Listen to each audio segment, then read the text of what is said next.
I actually had somebody track me down at a networking event a year and a half ago or so. And she said, I just want to tell you, I didn't get that job. And she was a finalist candidate. But she said the process was so impressive. Your team is so good at what they do that I never felt like I didn't know where I stood in the process. I got good feedback. And that's everything.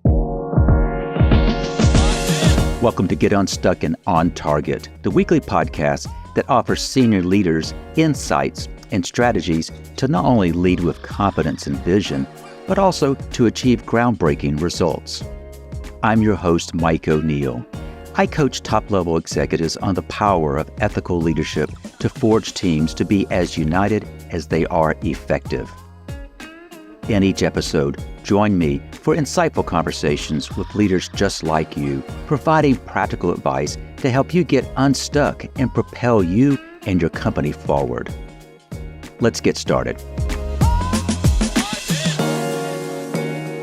Joining me is Angel Beets. Angel is the CEO of Gilman Partners, an executive search and leadership development firm based in Cincinnati.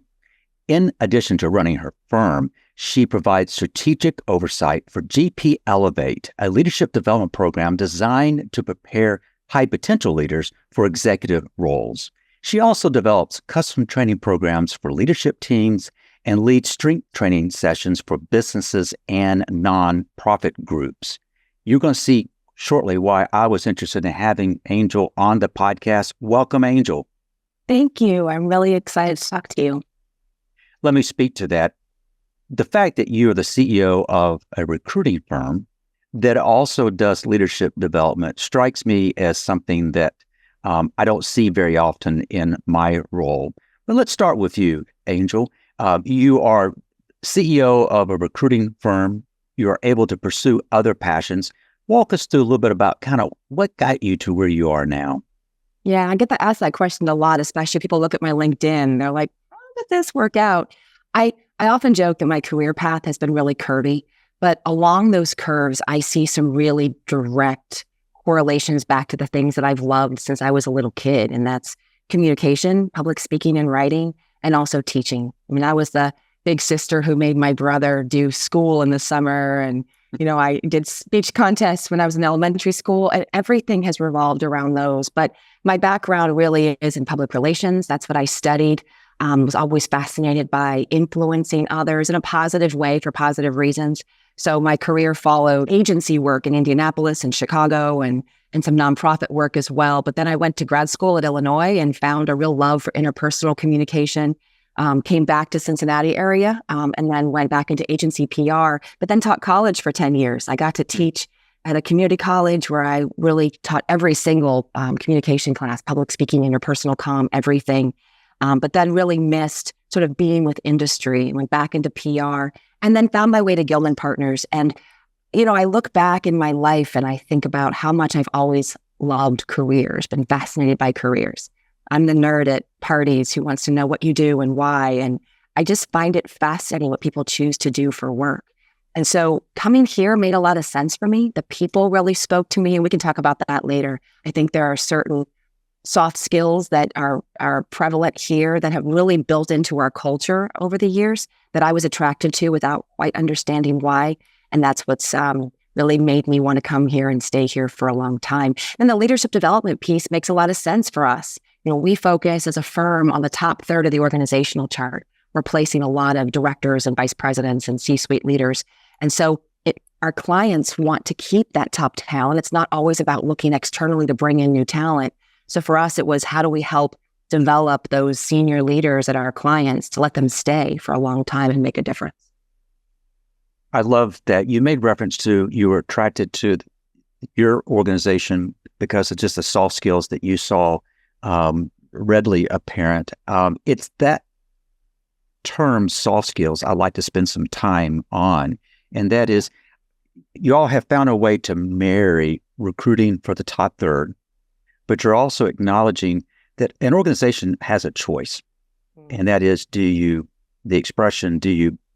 buy or build? Do you go outside the organization to find what you're looking for, or do you build? And your company provides you can do both, which is very, very unusual. Let's go back to recruiting just for a moment. In the time you've been at Gilman Partners, how has professional recruitment, particularly for that top third, changed? I've seen a big shift in my 6.5 years here, but I would say my colleagues who've been here for much longer have also spoken to the differences they've seen. One of the big ones, especially, and I think I shared this with you a while back, is in the finance space too. There were times where companies would come and they would want a CFO, for example, and it was someone who would sit in their office, often his office, because that was what the CFO profile looked like. And he would crunch out PowerPoints and worksheets. And that's not necessarily what companies are looking for today. Client after client is using the phrase, roll up their sleeves, partner, collaborate, teach. They want a CFO who can work with other business leaders to really help them think creatively and strategically about the business and help them understand the finance piece. So, I love that shift, and that's not the only place we're seeing it. There was a great HBR article a while ago, too, that really spoke to the rise in mentions of soft skills on C-suite job descriptions and the decrease in some of the mentions of those real functional skills like finance and strategy.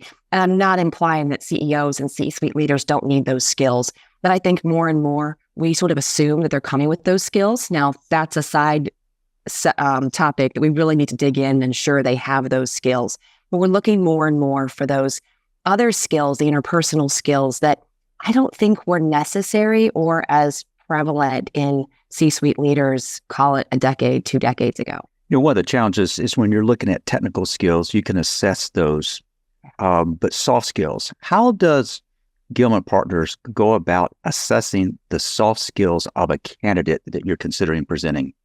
Yeah, there's a lot of ways we do that. And our recruiters, many of them have been doing this for a very long time, and it's definitely a blend of art and science. But part of it is in the questions we ask. If you're asking very technical questions that get at the skills, you're not going to hear the other pieces come out. Part of it is questions about, yes, how they have handled something, how they might approach a situation, understanding that, sometimes we don't know all the details, but how might you approach a situation like this? Listening for how they speak about their team in the past or who has provided them counsel in the past. If someone comes in and they're very much like they were the reason that this former company achieved, it's partly true sometimes, but there's also other factors. So we're listening for keywords that would help us dive in deeper. We also do use the predictive index assessment, which is not a pass-fail by any means, but it does allow us to dive in a little deeper, ask some better questions about candidates, how they'll show up on the job. When we do reference checks for our clients, we don't just do a quick phone call that's, would you hire them again? And thank you, we're done. We really do dive in and ask some deep questions. And it's sometimes surprising what you'll hear in a reference check if you really do it correctly that you might not get to if you just do it as a box check in the process. We also use presentations for some very senior level candidates where they come in and they present their response to a situation. And you learn a lot by how they handle something in the moment, how they talk to a board or to a group of leaders. It can be a make or break for a lot of the candidates as well, because we want them to have that gravitas, that executive presence. And in an interview, you can sometimes, I don't want to say fake it, that's not right, but you can exhibit those skills. But when you're really presenting to an impressive group of leaders, it can change how they view you. Very, very much interesting, and how you all kind of marry these arts and science approach. I mentioned GP Elevate. GP, I'm assuming, is for Gilman Partners. It is, yeah. Partners Elevate. Yeah. Walk us through. Tell us a little bit about it and how it came about, and what is it you're all trying to accomplish for your clients there? Yeah, this was a framework of a program that was created by another great group here in town, and they asked us to sort of take it on and breathe some new life into it, and that's what we did a few years ago. So we're on our 10th cohort right now. We have 127 graduates of our program, and it's really designed to take very high potential leaders. This is not a fixing program. There are other things that can help fix. But we take high potential leaders who need to step out of their day-to-day role and really focus on the whole organization very broadly. So we're not claiming to be necessarily an MBA program. That's much more in depth, but we sometimes joke micro MBA. We're giving both a mix of functional hard skills with these interpersonal skills, because that's what leaders need. And honestly, as much as I talk about interpersonal soft skills being critical, it's very hard to find a way to learn some of these functional skills outside of going through a formal training program, a formal MBA program. And so we do offer them, the participants, insight, a full day into talent management. How do you attract, retain, develop talent, assess the talent on your team, ask good interview questions, ask questions that get to culture fit. How do you do that? We do a whole day on organizational strategy. How do you think about your differentiators? How do you know what to say no to? Because as you very well know, it's easy to say yes to everything and then suddenly no one knows when to call you anymore. We do a half day on finance with a former CFO who's one of our team members. He does a great job of helping us understand the basics of EBITDA and cash flow. And, so many leaders come to us with that deep financial training, and others come to us saying, I have a budget, but I don't understand how it all comes together. So that's always really helpful. We do a half day on change management with change management facilitators who really understand the process. We talk about why humans resist change, because almost all of us do, how we can really help sell our team to move toward positive change. And then we move into the softer skills. I do a whole session on interpersonal communication, on crucial conversations. We talk about emotional intelligence with a facilitator in that space. Talk about productivity and time management. It's not just about being busy, it's about being productive. And how do you, as a leader, exhibit that? And how do you make sure your team thinks about productivity versus other aspects of just being busy? And then lastly, we follow up with executive team behaviors that can make them either make or break. How do you build trust in your executive team, and how important that is to cascading down the whole organization? So at the end, everyone comes together, they share out their learnings, how they've applied the content, and then we celebrate with our alumni and our sponsors. And it's cohort after cohort, such a rewarding experience, because it's not just a feel-good program. I'm a big believer that we should deliver content unless it's excellent. It's my maximizer coming out. And if you can't apply something immediately, then you're not going to apply it most likely. If you have to sit on it for 6 months, you're going to forget about it. So we need content that can be applied right away, and we make sure that our participants are applying it. You use the term cohort, and you hear that oftentimes in an educational setting. How do you comprise a cohort? Is it a blend of people from different organizations? It is. Yeah, and that's one of our beliefs. And we know there's value in both doing development work with your colleagues versus doing it solo. But our belief in this program is that you need to step away from the office, step away from your team members, and come by yourself and develop a cohort, a network of leaders who are facing similar challenges, where you can be really open with them and share your own challenges. At the end of the program, I'm hearing them say to each other, oh yeah, well, that thing that Rebecca did when she said they know each other's colleagues in a very, appropriate way, but they understand the challenges each other is facing, and they're able to give some advice and really work each other through those situations, which is the whole value of the program. And I think that's harder to do when you come with your 3 colleagues and suddenly you're very guarded about what you can share. So our cohorts, and yes, it's educational. I come from that community college background. I like the term cohort. It does feel kind of formal, but I don't know, class is what other programs use. I like cohort. It just kind of works for me. But our cohorts are made up of about 12 people. That to me is where the small group communication literature says we start to splinter off into side groups. But in this case, we can all stay as one good, solid unit. And the conversations are what people stay for. The facilitators are excellent, but it's those deeper conversations, the breakouts where they can share their own challenges and advice that's really valuable.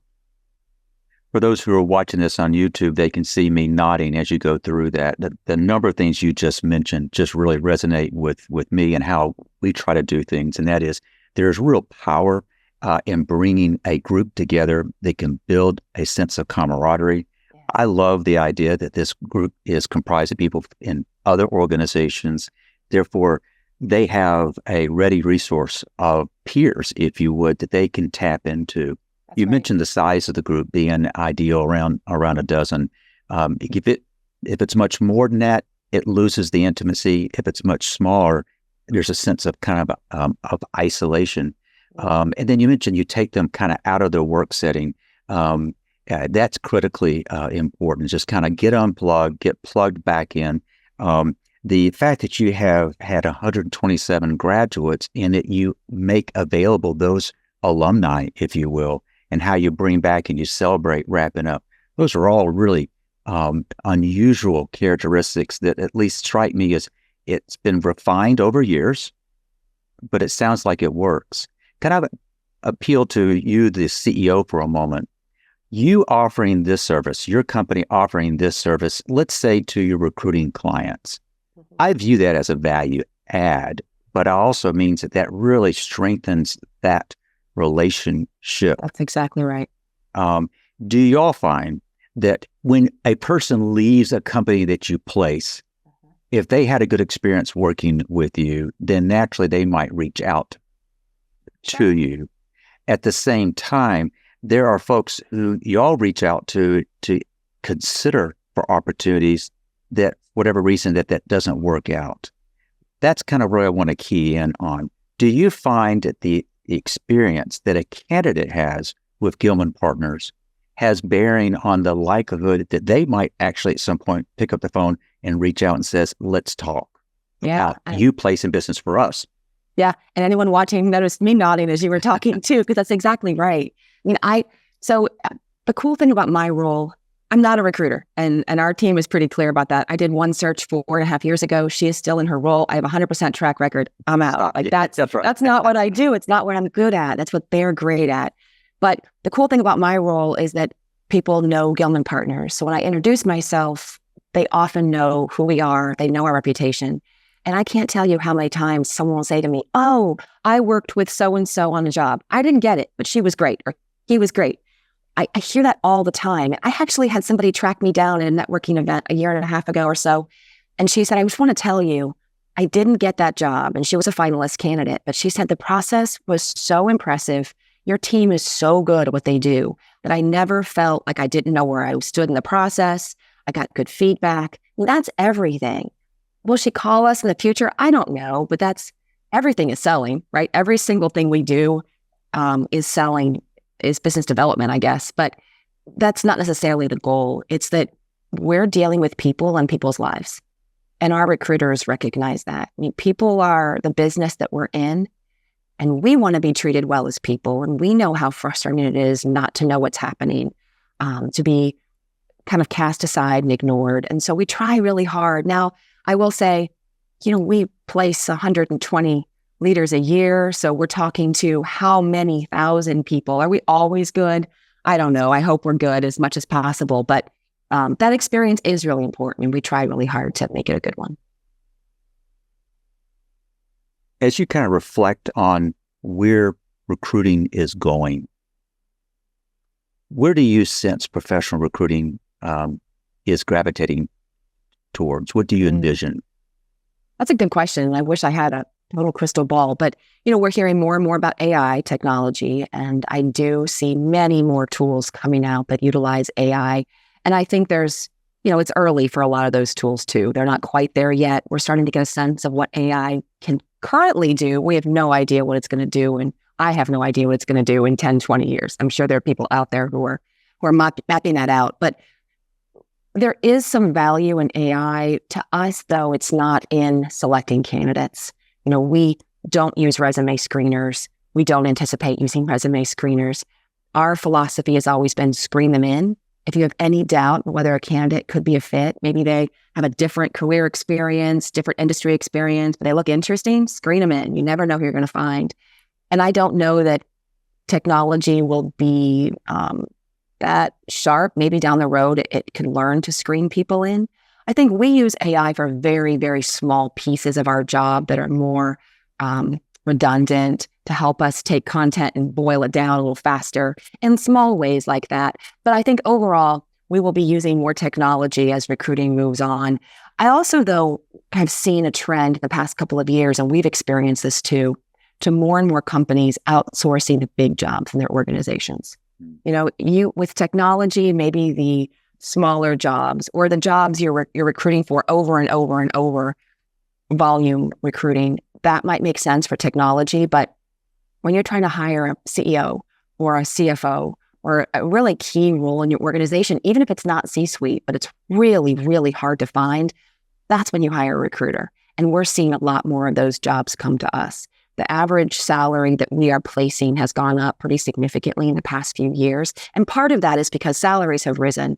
But more than anything, we look at the kinds of jobs we're doing, they're just higher level jobs. And I think our clients are recognizing that it's hard to do everything. The demands on HR leaders are extraordinary. They're superheroes in organizations so often, and they're asked to, it's kind of like a school teacher. You're asked to do this job, but also manage health and wellness and manage, all the benefits. There's so many different pools that HR leaders are facing that the recruiting piece is so time consuming that when they offload that, we're able to really bring expertise. You and I have talked offline about who our key customers are. HR would be oftentimes one of those. In my experience, HR, they're under incredible pressure. They're wearing lots and lots of hats. Yeah. And to do particularly senior level recruitment right, it's very time consuming, and it really requires kind of a skill set, something that y'all have honed over the years. I would like to go back to something you just said, and that is the fact that you're not a recruiter, but you're the CEO of a recruiting firm. Yeah. Some people might kind of go, and it's a little bit of a head scratcher. Why are you a good choice to be the CEO of Gilman Partners? Well, let's hope that I am, but I feel like it's going okay so far. We have this conversation a lot internally with our clients too. You don't have to build an airplane to be the CEO of a company that builds airplanes.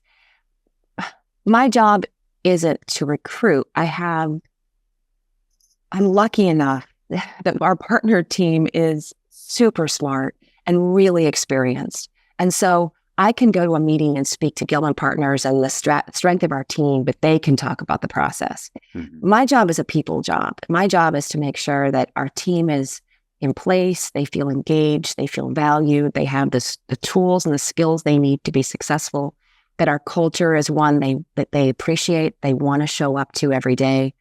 I think about the business, I think about how to grow it, how to expand it. That's what I bring. And one of my soapbox topics is when you look at the roles in an organization that are least likely to move into the CEO role, it's typically marketing, HR, and legal. And not always, but those tend to be the C-suite jobs that women fall into, which is part of the reason it's hard to move women into CEO roles.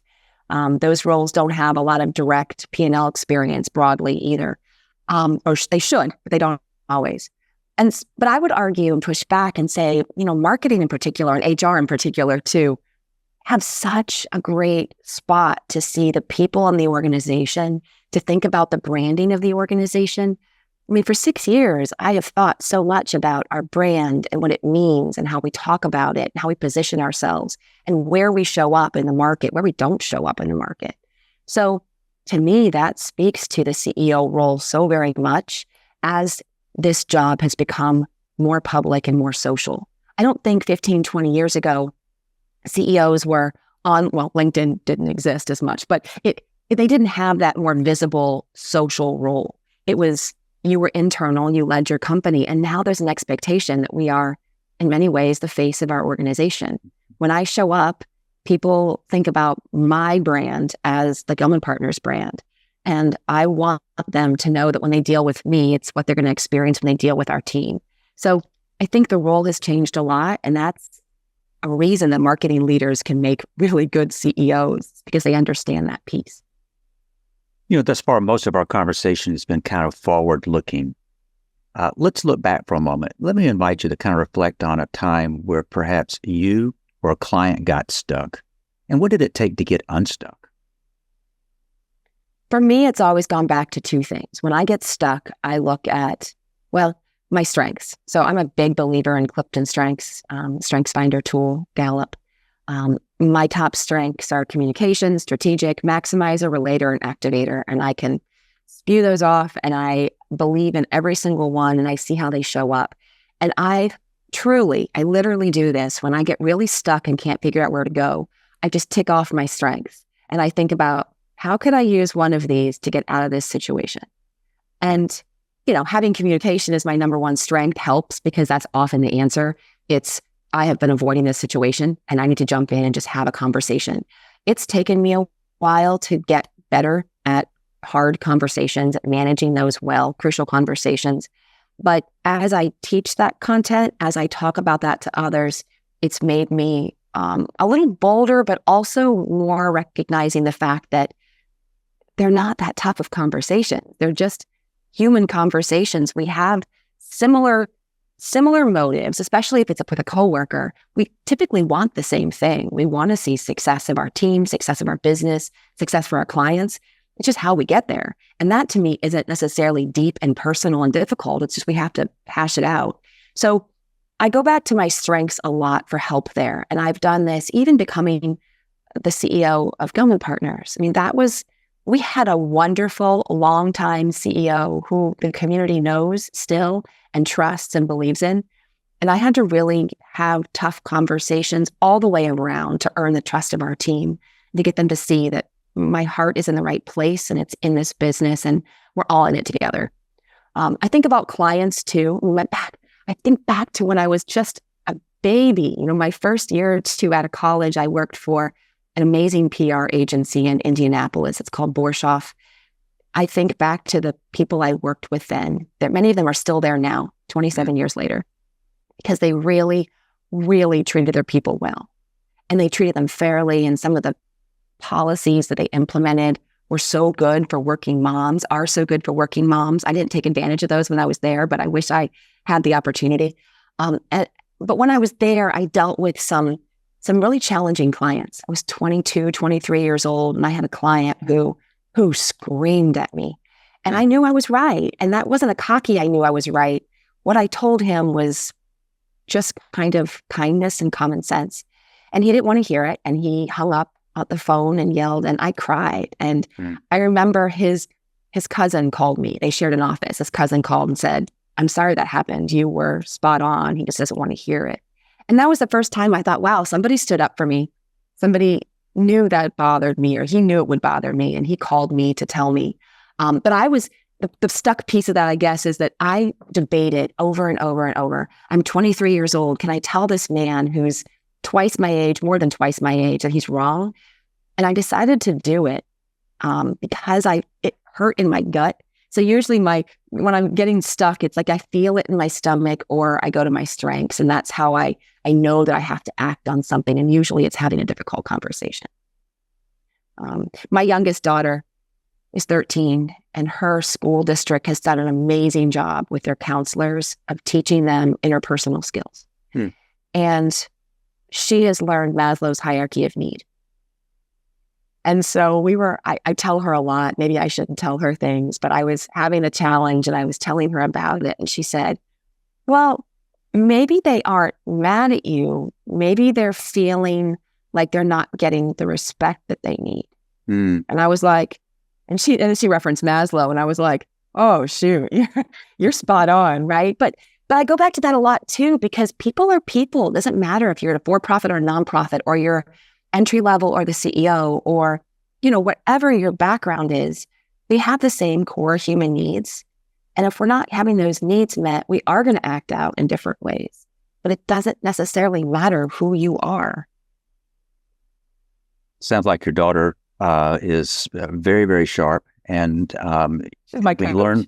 Yeah, we learn from them, do we not? It sounds like she's got a awareness that maybe most 13-year-olds don't necessarily have. Angel, we've talked about a pretty wide range of topics. So, but as you reflect on this conversation, what do you want our viewers and listeners to have as takeaways? I'm so passionate about interpersonal skills, soft skills, and I'm asked all the time if we can learn those or develop those or if they're just sort of born into us. And I struggle with that question because I think it's a little bit of both. I do think they can be learned and developed. I think you have to have, first of all, an understanding and awareness, though, of where you lack in those areas.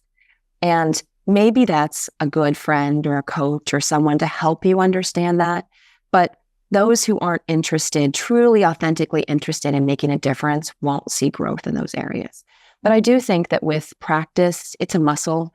As you practice these things over and over, we can get better at them. So I would just say, the old leadership style where you can sit in your office and yell when you get angry and, let your HR team deal with the people because you're the CEO and that's not your job. That model is dying. It's still out there because we still encounter it, but it's not the model of the future.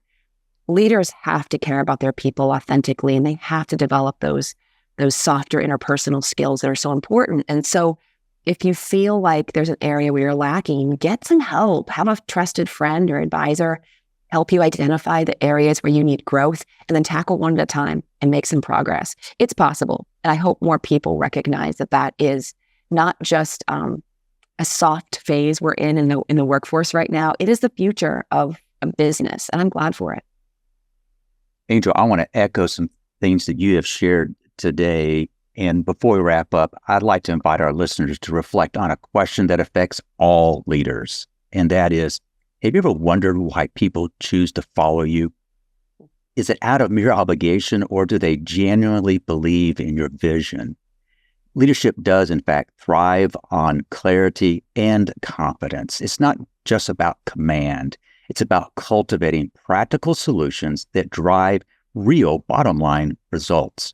So I invite you to visit bench-builders.com for personalized leadership strategies that leverage Fortune 500 insights. We're here to elevate your leadership potential and help you make substantial progress towards your goals. So I invite you to lead in a manner that inspires people to follow because they're drawn to your vision, not because they must. I encourage you to think about how you can lead with clarity and confidence, attracting followers not out of obligation, but inspiration. Angel, your insights have been so invaluable. Thank you for joining us. This was great. Thank you so much for your time. And I love what you just said, too, is that talent has choices. Our employees have choices, and they need to choose to follow the leader who is at their organizations. Otherwise, they can go elsewhere. So thanks for doing this today. Well, it's obviously my pleasure. If listeners want to reach out, engage with you further, what's the best way for them to do that? They can reach us through our website. It's gilmanpartners.com. Gilman has one L. They also can reach out to me directly on LinkedIn. It's just at Angel Beets, Beets. Or if they want to drop me an email, it's abeets@gilmanpartners.com. Excellent. Thank you, Angel. Thank you so much. I appreciate it. I also want to kind of do a big thank you to the subscribers who are turning in. And I hope today's discussion provides you with insights that will help you get unstuck and on target. Thank you for joining us for this episode of Get Unstuck and On Target. I hope you've gained insights to help you lead with confidence and drive your organization forward. Remember, at Bench Builders, we're committed to your success, your leadership excellence, and your strategic growth. If you've enjoyed our conversation today, please leave a review, rate, and subscribe to keep up with our latest episodes. This show really grows when listeners like you share it with others. Who do you know who needs to hear what we talked about today? Until next time, I encourage you to stay focused on the target and continue to break new ground on your leadership path.